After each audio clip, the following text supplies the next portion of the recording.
할렐루야. 네, 우리 옆 사람과 한번 인사해 보겠습니다. 예배 온 걸 환영합니다. 네, 오늘 역사적인 일이 벌어졌습니다. 오늘 청년회에서 회장 선거를 했는데 우리 막내였던 황지용 청년이 성년이 되는 그런 기적과도 같은 일이 일어나 버렸습니다. 많이 축하해 주시길 바랍니다.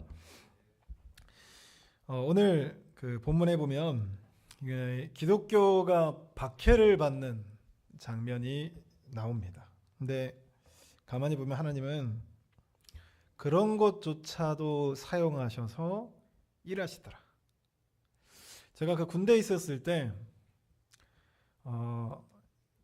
잘 하다가 삐끗한 적이 있어요. 그 삐끗한 적이 어떤 삐끗한 거냐면 제 선임이 저에게 물어봤습니다. 이렇게 물어봤어요. 제가 교회에 대해서 선임이 교회에 대해서 막 물어봤어요. 제 선임이 저랑 12개월 차이라 1년 차이였습니다. 쳐다도 볼 수 없는 그런 군번인데 어쩌다 보니까 맞선임이 됐어요. 바로 위에 선임. 그 사람이 이제 막 교회에 대해서 얘기하다가 제가 얘기하는 게 되게 그 확신 있게 자꾸 얘기를 하니까 장난으로 저에게 물어봤습니다. 뭐라고 물어봤냐면 너 만약에 하나님이 이렇게 하지 말라고 했는데 내가 하라고 그랬어. 너 그럼 하나님 말 따를래? 내 말 따를래? 이렇게 물어봤습니다. 그래서 거기에 조금 이따 한 5초 정도 고민하다가 대답했어야 되는데 제가 그 선임이 말이 끝나기 물었었게 바로 하나님 말을 따라야죠 라고 얘기했습니다. 융통성 없이 그렇게 말해버리는 바람에 제 군 생활이 좀 힘들어지기 시작했습니다. 이제 처음엔 장난이었지만 이게 마음이 좀 그랬던 거죠. 군대다 보니까 위계 질서가 정확하거든요.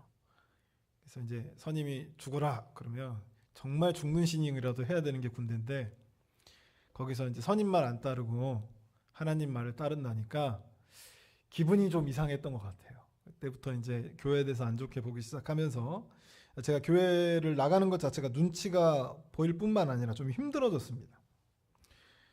근데 이제 그 속에서도 하나님의 자녀로서 예배 드리는 거 그리고 다른 일을 섬기는 거 그래서 뭐 위에 선임이든 아래 후임이든 이제 좋게 이렇게 하려고 중재 역할도 많이 하고 이상한 상담도 참 많이 했습니다. 그러다 보니까 이제 군 생활이 조금 어려워졌죠. 선임한테도 찍혔고 이제 교회 가는 날 갑자기 교회 가는 시간 있잖아요. 일요일 날 그 오전 10시 반이면 이제 출발을 해야 되거든요. 이제 갑자기 10시부터 집합을 시키는 거죠. 아니 휴일인데 쉬는 날인데 일요일 날 10시부터 갑자기 집합을 시킵니다. 그래서 막 빨래를 시키고 막 일거리를 그때 시키는 거죠. 교회를 가려면 이제 여러 가지 이런 부딪히는 문제들 앞에서 예배를 가야 했고 뭐 봉사하는 문제들 여러 가지 어려움들이 막 계속해서 있었던 거죠.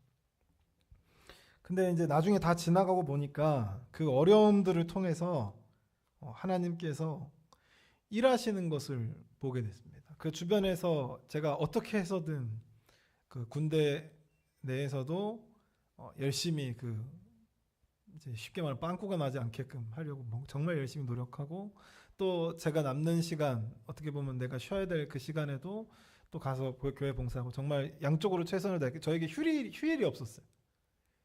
일요일부터 토요일까지 휴일이 없었습니다. 그렇게 이제 한 1년 반 정도 군 생활을 거의 마칠 때쯤 되니까 많은 그 분위기 자체도 이미 많이 바뀌어 있었고 그리고 이제 저를 통해서도 하나님이 복음의 역사를 이루시는 것 또한 보게 된 거죠. 결국에는 하나님께서 내 어려움을 통해서 일을 하시더라라고 하는 것이죠. 오히려 내가 힘들지 않았다면 일어나지 않을 일들, 일어나지 않을 하나님의 역사들이 내가 어려움을 당하고 고난을 당하고 쓰러질 것 같은 그런 상황에서도 힘든 그 상황 속에 처하니까 하나님이 그것을 사용해서 바꾸시더라라고 하는 거죠. 그래서 하나님은 때론 나의 고난을 통해서 일하십니다. 할렐루야. 나는 힘들고 어려운데 그걸 지나고 보면 하나님의 일하심 앞에서, 하나님의 역사 앞에서 하나님께서 이루신 일들을 보게 되면서 우리는 누구한테 영광을 돌리냐면 내가 아니라 하나님께 영광을 돌리게 되더라라고 하는 겁니다. 오늘 본문에서도 마찬가지의 일이 일어납니다. 오늘 본문의 3절에 한번 같이 읽어보겠습니다. 3절에 함께 읽습니다. 시작. 사울이 교회를 진멸할새 각 집에 들어가 남녀를 끌어다가 옥에 넘기니라. 사울이 교회를 어떻게 했다라고 표현하냐면 진멸했다라고 표현. 진멸이 아니고 잔멸이죠. 잔멸했다라고 표현합니다. 여기서 이제 등장하는 그 대상, 교회를 박해하고 잔멸하는 그 주체가 우리가 사울이라는 사람으로 우리가 볼 수가 있어요. 이 사울이라는 우리가 너무나 잘 알고 있는 사람이죠. 나중에 이제 바울로 소개되는 바울로, 사도 바울로 알고 있는 그 사람입니다. 나중에 사도가 되는 이 사람. 근데 이 사람이 어떤 사람이냐면 스데반을 죽이는데 1등 공식. 우리 저번 주에 스데반 일꾼이 돌에 맞아 죽는 거 성경을 통해서 봤죠. 근데 그 스데반 집사가 스데반 일꾼이죠. 스데반 일꾼이 돌에 맞아 죽는 그 상황을 컨트롤하고 있었던 사람이 다른 사람이 아니라 바로 사울입니다. 그래서 스데반을 모함해서 죽이고요. 사울이 그 스데반을 모함해서 죽였을 뿐만 아니라 그 모함을 어디에다가 또 적용을 시키냐면 전 교회 성도들에게 적용시킵니다. 즉 스데반도 신성 모독하는 자, 이걸로 돌에 맞아 죽었거든요. 그러니까 스데반이 믿는 그 종교도 신성 모독하는 종교다. 스데반이 그렇게 죽기 전에는 이 유대교가 교회에 대해서 굉장히 그 유화적인 태도를 취합니다. 근데 이 사울을 중심으로 해서 일어났던 이 박해를 시작으로 이제는 유대교가 교회를 박해하는 입장으로 태도가 바뀌어버린 거죠. 그 선봉에 있었던 사람이 바로 사울입니다. 그래서 스데반을 모함했던 그 제목 그대로를 가지고 전 그리스도인에게 적용해서 그들을 잡아오게 시켰던 거죠. 그래서 싸그리 잡아들이는 것이 바로 오늘 본문에 사울이 했던 행동입니다. 근데 성경에서 잔멸하다라고 표현했죠. 잔멸. 여러분 잔멸이라는 단어 아세요? 잔멸. 쓰시나요 보통? 내가 잔멸해버리겠어 뭐 이렇게 쓰시나요? 안 쓰죠. 성경에 보면 참 독특한 용어들이 참 많아요. 이 잔멸하다 이해하기 위해서는 어떤 걸 떠올리시면 되냐면 우리가 그 어떤 회사가 부정부패 또는 횡령이 일어났으면 검사가 이제 영장을 발부해가지고 쳐들어가죠. 쳐들어가서 어떻게 해요? 말로 좋게 하나요? 어떻게 하죠? 여러분이 일하고 있는데 앉아 있는데 그 컴퓨터 다 가져가 버리죠. 갑자기 들어와가지고 컴퓨터 가져가 버려요. 컴퓨터 없으면 일이 안 되는데 그런 거 봐주지 않고 그냥 들어와가지고 막 무조건 다 들어와가지고 막아도 소용없어요. 들어와가지고 모니터는 모니터, 서류는 서류 다 가지고 갑니다. 이제 압수수색이죠 그게. 압수수색을 해서 다 가져갑니다. 정말 남아있는 게 없죠. 그런 상태가 잔멸입니다. 이제 이 현대시대에 당연히 인권이 중요하고 하다 보니까 사람에게는 그렇게 하지 않지만 당시의 수사가 이 물건에 대해 하듯이 사람에게도 똑같이 하는 거예요. 그러니까 어떻게 되냐면 이제 기독교 이제 교회가 신성 모독하는 집단이다 이렇게 이제 떨어지면 쳐들어가죠. 그 집안을 쳐들어가요. 교회 당시에는 지금처럼 이렇게 우리가 진접소망교회에서 건물이 이렇게 있잖아요. 근데 초대교회는 그런 건물이 없었어요. 교회 건물이 없었습니다. 누구 마가의 집, 누구의 집 이렇게 빌려가서 모였거든요.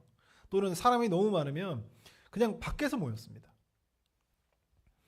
그러니까 지금 기독교인들을 잡으려면 교회가 없으니까 어떻게 해야 되냐면 집안을 뒤져야 되잖아. 그러면 유명한 사람부터 뒤지는 거예요.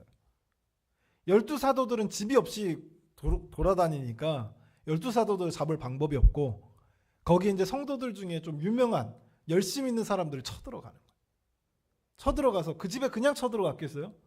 거기서 좀만 반항하면 막 몽둥이뿐만 아니라 그냥 거기서 좀 병사들이 과격하면 칼까지 되는 거죠.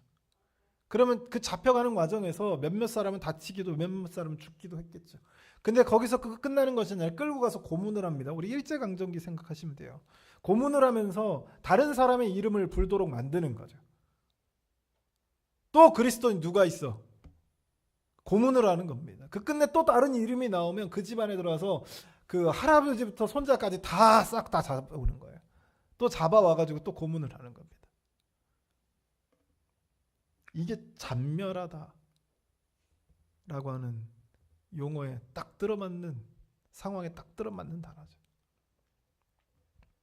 완전히 이렇게 헤집어 놓는 겁니다. 누가요? 우리가 잘 알고 있는 사울이. 근데 참 이런 거 보면 성경이 참 독특합니다. 확실히 이 성경이 나를 위해서 쓰진 않았어요. 저자를 위해서 쓰진 않았어요. 왜냐하면 내가 만약에 여러분 제가 만약 바울이면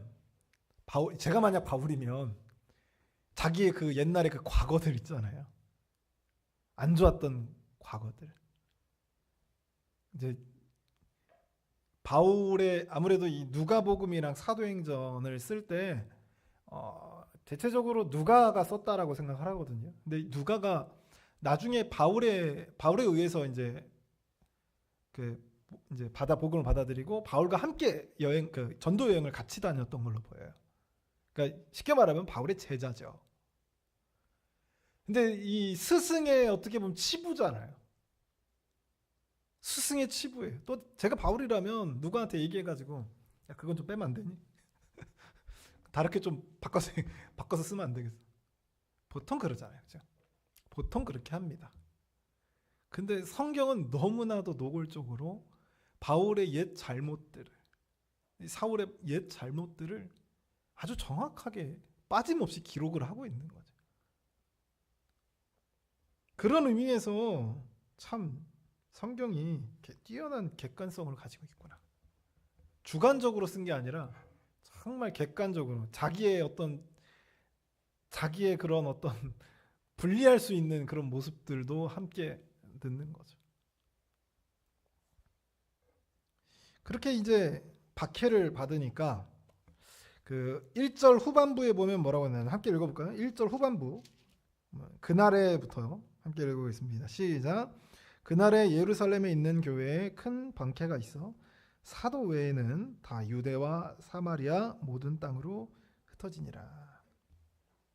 그러니까 지금 어떻게 되면 사도들 12사도들은 예루살렘에 남아 있고 예루살렘의 박해가 이런 거. 왜냐하면 교회가 어디에 생겼다고요? 첫 교회 어디에 생겼다고요? 예루살렘. 그러니까 오순절 때 각 지역에 막 각 나라에 살던 유대인들이 명절이니까 예루살렘에 제사하고 모였단 말이에요. 그게 오순절인데 그 오순절 때 복음을 전해서 성도가 10,000명이 넘는 그런 회개 역사가 그 부흥의 운동이 일어난 거죠. 그 부흥의 운동이 일어나니까 교회가 생긴 거예요. 거기에 공동체가 생긴 거죠. 근데 이 바깥으로 나가면, 그러니까 예루살렘 밖으로 나가면 교회가 없어요. 그러니까 사도도 없고, 그러니까 다 같이 모여서 그냥 거기 있었던 거예요. 근데 거기에 박해가 가해진 거죠. 그러니까 거기에 박해가 아니라 그리스도인이 있는 곳을 박해해야 되니까 예루살렘에 이럴 수밖에 없고 예루살렘을 집중적으로 이제 말 그대로 사울이 잔멸하는 거죠. 그렇게 해서 이 유대인들의 박해로 인해서 기독교인들이 뭐라고 돼 있냐면 유대와 사마리아 모든 땅으로 흩어졌다라고 표현합니다. 그러니까 어쩔 수 없이 막 뿔뿔이 흩어지고 그게 뭐 짐 싸가지고 고향으로 내려가 있다 이런 분위기가 아니라 갑자기 박해가 막 가해지고 막 잡아들여서 고문하고 누구 이름 나오면 막 끌고 가고 뭐 정민우라고 정민우 또 가가지고 다 가족들 다 끌어왔더니 또 예명청리 나오고 예명청리 다 끌어 이 난리가 나니까 거기서 이제 살 수가 없는 거예요. 예루살렘에 얼마나 독하게 그렇게 했는지. 그래서 12사도들 외에는 다 다 교회가 이제 흩어지는 거예요. 누가 보더라도 이 박해를 통해서 누가 손해를 본 거죠? 예루살렘 교회가 손해를 봤어요. 한순간에 이 교회가 푹썩 주저앉은 겁니다. 그런데 성경에서 보니까 이 흩어진 성도들이 어떻게 살아가느냐, 이거를 빌립의 모습을 통해서 보여줘요. 그러니까 이 흩어진 성도들, 예루살렘에서 도망쳐 나온 그 성도들 중에 누가 있었냐? 빌립도 그런 사람이었단 말이에요. 도망쳐 나온. 근데 이 빌립이 이제 가이사랴로 가려고 했던 것 같아요. 그러니까 자기도 고향이 있을 거 아니에요. 가려고 했던 것 같아요. 근데 가는 도중에 사마리아에 들러서, 보통 유대인들은 절대 사마리아를 통과하지 않아요. 유대인들 중에 사마리아 지역을 통과한 사람은 예수님과 제자들밖에 없어요. 근데 이 빌립이 사마리아로 간 거예요. 사마리아 가서 복음을 전했더니, 또 거꾸로 보면 여러분 얼마만큼 유대인들이 사마리아인들을 미워하는지 알면, 사마리아인들도 유대인들을 얼마나 미워하시는지 알겠죠. 그러니까 둘이 막 우리 신앙이 옳다, 니네 신앙이 틀리다 막 그러면서 싸웠던 집단이 유대인들과 사마리아인이에요. 그런데 이 사마리아인이 빌립의 복음을 듣고 회개를 합니다. 아주 놀랄 만한, 이 몇백 년 동안, 몇십 년 동안 사마리아인들이 절대 유대인들의 복음을, 유대인들의 말을 듣질 않았어요. 너네는 틀렸어, 서로 우리가 옳아, 이러고 있었단 말이에요. 근데 빌립이 사마리아로 가서 복음을 전했더니 그들이 회개를 합니다. 그들이 복음을 받아들여요. 그래서 유대인들이 깜짝 놀래요. 사마리아인들도 복음으로 돌아섰구나. 그럴 수가 있구나. 그래서 이제 사도들이 가서 거기서 이제 세례도 주고 복음도 전하고 그런 일들이 나와요. 그리고 빌립이 이제 성령에 이끌려 가지고 또 하나님께서 누구를 만나게 하시냐면 에디오피아 내시. 에디오피아. 우리가 내시하니까 우리나라 내시는 되게 좀 이렇게 낮은 사람이잖아요. 근데 이 에디오피아에서 이 사람, 지금 에디오파 내시라고 나오는 이 사람은 어떤 직책이냐면 왕의 업무들을 총괄하고 그의 스케줄을 조정해주고 하는, 우리가 알고 있는 그런 내시가 아니고. 근데 이 사람이 원래 유대인으로서 에디오피아에 살고 있었던 거니까, 그러니까 뭐 할아버지 정도 또는 그 위에 분이 유대인이었던 거죠. 그래서 유대인의 전통을 지키고 있었던. 그래서 오순절에 예루살렘에 왔다가 다시 에디오피아로 돌아가는 길에 누구를 만난 거예요? 누구를 만나요? 빌립을 만난 거예요. 근데 이 빌립의 사역을 보면 절대 이게 우연이 아니라는 것을 우리가 알게 되죠. 그 박해 속에서도, 그 무너짐 속에서도 하나님이 빌립이 그 흩어진 성도들을 사용하셔서 복음이 어떻게 되게 만들어요? 퍼지게 만드는 거죠. 어떻게 해요? 유대와 사마리아 온 땅, 이렇게 퍼지게 만드는 거죠. 근데 이게 어디서 이제 많이 본 내용이냐면 1장 8절을 한번 찾아볼게요. 1장 8절.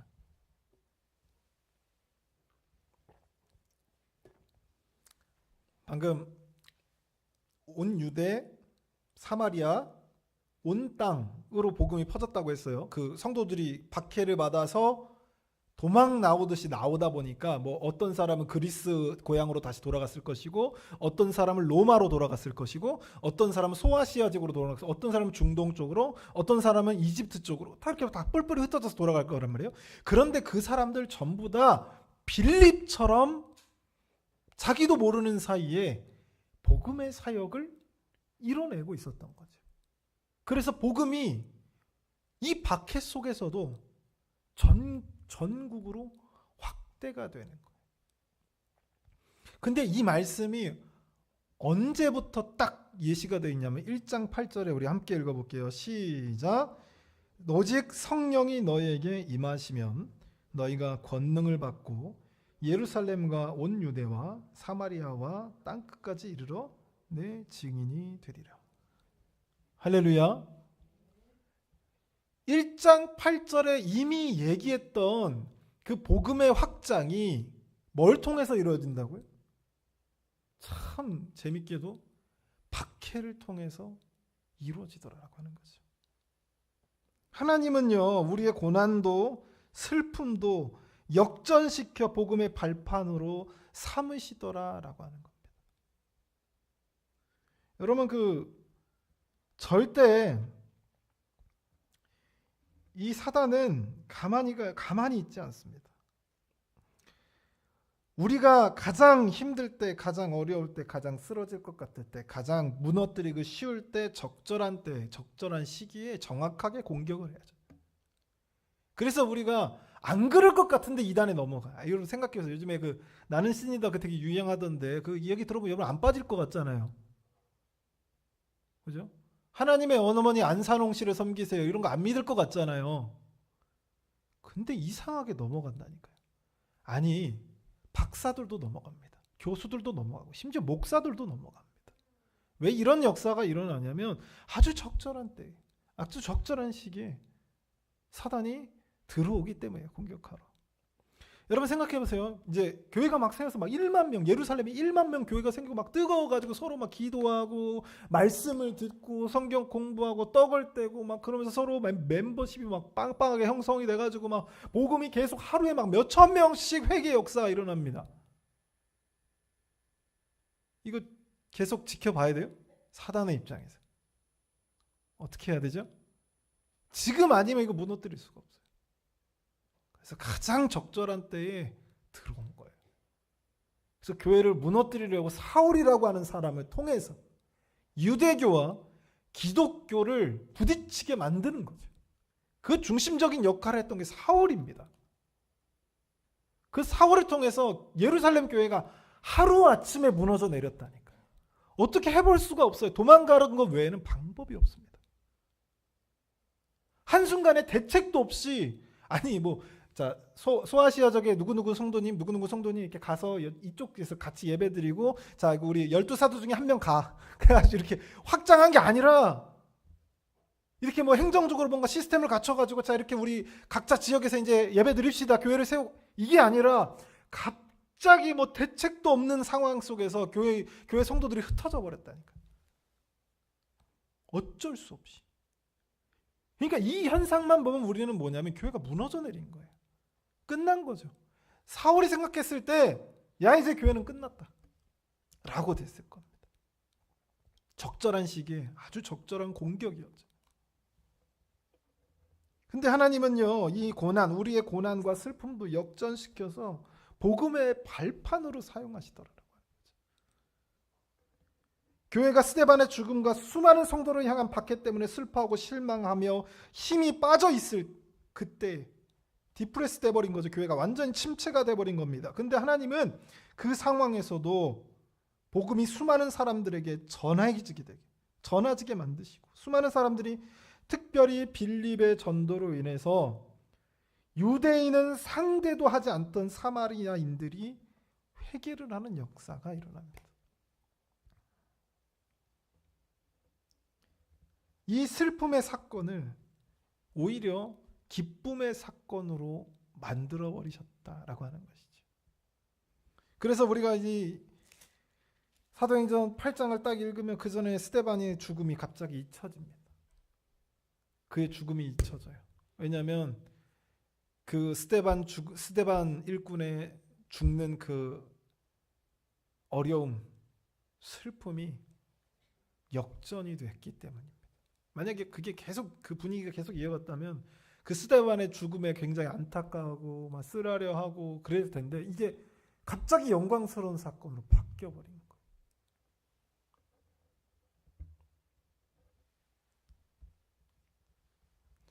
지금으로 따지면 이제 당시 초대교회는 99.99%가 초신자죠. 이제 막 교회 다니기 시작한 초신자예요. 이제 막 복음을 받아들인 사람들. 그래서 그때가 아주 더 단단해지기 전에 공격하기 딱 좋은 상황, 딱 좋은 시간이죠. 초대교회가 기틀을 잡기 전에 박살을 내놓을 수 있는 유일한 기회입니다. 조금만 더 지나면 단단해지니까 안 돼요. 그래서 사울을 통해서 그렇게 엄청난 박해를 가했던 거죠. 그래서 막 흩어졌단 말이에요. 그런데 이 초대교회 성도들이 오늘 본문에 뭐라고 나와 있냐면 스데반을 장사하고 크게 울었다라고 표현합니다. 스데반을 장사하고 크게 울었다. 자, 하나님의 편에서는 하나님은 고난도 사용하시는 분이에요. 고난도 사용하시는 분, 역경도 사용하시는 분, 그거를 역전시키시는 분입니다. 그런데 이건 하나님의 입장, 우리의 입장, 우리 성도들의 입장에서 사울의 엄청난 박해를 가하죠. 가장 적절한 때예요. 초신자잖아요. 막 흔들릴 수 있고 무너질 수 있고 교회를 안 나올 수도 있고 그런데 딱 갑자기 사울이 박해를 가하면 그 초신자들 어떻게 버텨요? 그런데 가만히 보면 이들 중에 대부분의 많은 성도들이 스데반을 장사하고 크게 울었다라고 표현합니다. 근데 이게 왜 문제가 되냐면 스데반이 왜 죽었죠? 무슨 죄목으로 죽었어요? 무슨 죄목? 신성모독입니다. 그 유대인들의 그 죄악들 중에 가장 질이 안 좋고 가장 엄격한 형벌을 요구하는 그런 죄가 신성모독이에요. 그 성경을 한번 쭉 보세요. 여러분 돌 맞아 죽은 사람이 누가 있죠? 이게 죄를 지어가지고 돌 맞아 죽은 사람 누가 있어요? 기억나시는 인물이 있나요? 거의 그런 일이 없어요. 율법에는 분명히 돌을 쳐서 죽이라고 돼 있지만 그 누구도 돌에 맞아 죽는 사람이 없어요. 그만큼 그 끔찍한 형벌이 돌에 맞는, 우리가 그냥 돌 맞는 그냥 그 개한테 돌 던지는 그런 게 아니라 돌을 맞아서 죽기까지 그 과정, 여러분 생각해 보세요. 돌을 맞으면서 죽는 그 과정이죠. 우리가 돌멩이 하나 맞았다고 피 하나 터졌다고 죽지 않아요. 근데 그 돌을 맞으면서 죽어가는 과정을 생각해요. 얼마나 비참하고 얼굴은 나만하진 않을 거예요. 여기저기 함몰되기 시작하고요. 여기저기 뼈가 부러지기 시작합니다. 점점 사람의 모양을 잃어가요. 그렇게 비참하게 죽이는 것이 돌로 쳐 죽이는 겁니다. 그냥 지나가다 돌 하나 던지는 그런 게 아니에요. 그래서 이 형벌은요, 가장 엄격한 형벌이었습니다. 그래서 실제 이스라엘의 역사 속에서 돌에 맞아서 죽은 사람이 거의 없어요. 근데 스데반이 죽었습니다. 가장 선하고 가장 열정 있고 가장 하나님께 올바랐다라고 얘기할 수 있는 사람이 신성모독이라는 죄악으로 가장 엄중한 처벌을 받았어요. 그리고 이 신성모독으로 죽은 이 사람을 위해서 장사를 해준다. 거기서 크게 운다. 이제 우리나라 문화로 들어오면 우리 조선시대 때 역적 있죠. 역적. 우리나라 조선시대 때 가장 큰 형벌이 역적에게 벌어졌죠. 능지처참이라든지 죽은 자를 꺼내가지고 다시 거기서 사지를 절단한다든지 이런 게 가장 엄중한 형벌이었거든요. 근데 여러분 생각해 보세요. 역적으로 죽었습니다. 그 사람을 위해 장사한다? 그 사람은 누구가 되는 거죠? 역적이 되는 거예요. 똑같이 처벌받습니다. 실제로 법으로도 그래요. 역적으로 극형에 처한 사람을 위해서 장사를 하거나 애곡하는 사람은 똑같이 역적으로서 벌을 받습니다. 그거는 어느 사회나 다 똑같아요. 이 유대인들도 마찬가지였다니까요. 스데반은 신성모독이라고 하는 당시에 가장 엄중한 형벌로 죽은 사람입니다. 근데 그 사람을 위해서 장사하고 애곡한다. 대단한 용기가 필요한 거죠. 그래서 성경은 이 사람들을 뭐라고 표현하냐면 경건한 자들이라고 표현합니다. 뭐라고 표현한다고요? 경건한 자들. 성경이 표현하길 경건한 자들이라고 표현합니다. 여러분, 우리가 경건이라는 단어를 좀 잘못 이해하고 있어요. 그 경건이라고 하면 양복 입고, 그죠? 그러면서 교회 의자에 앉아가지고, 그죠? 무게 딱 잡고 있는 그런 게 경건이 아니에요. 경건이라고 말하는 것, 경건한 자라고 말하는 것은 바로 오늘 본문에 알고 있지만, 내가 어떻게 될지 알고 있지만 그 선한 사람 스데반을 위해서 장사하고 울어줄 수 있는 용기를 가진 사람이 경건한 자입니다.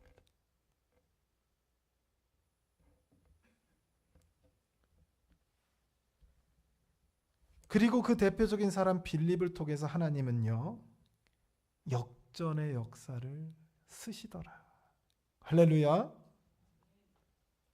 사랑하는 성도 여러분, 하나님은 이런 경건한 사람을 통해서 일하시더라라고 하는 거죠.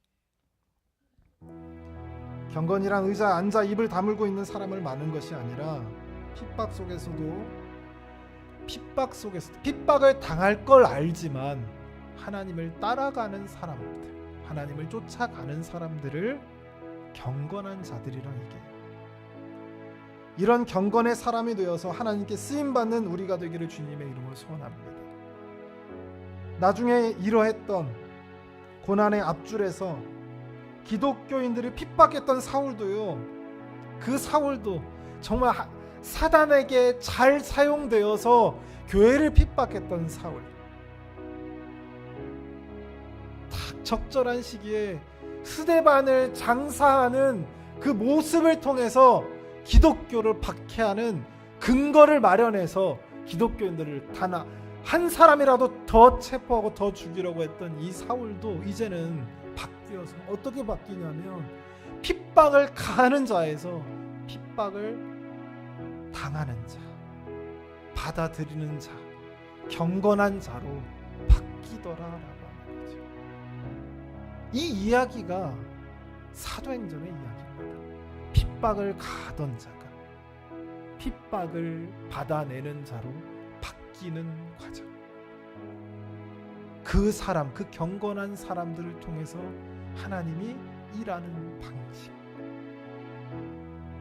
사랑하는 성도 여러분, 우리도 경건의 사람이 되어 전진하는 우리가 되기를 주님의 이름으로 소원합니다.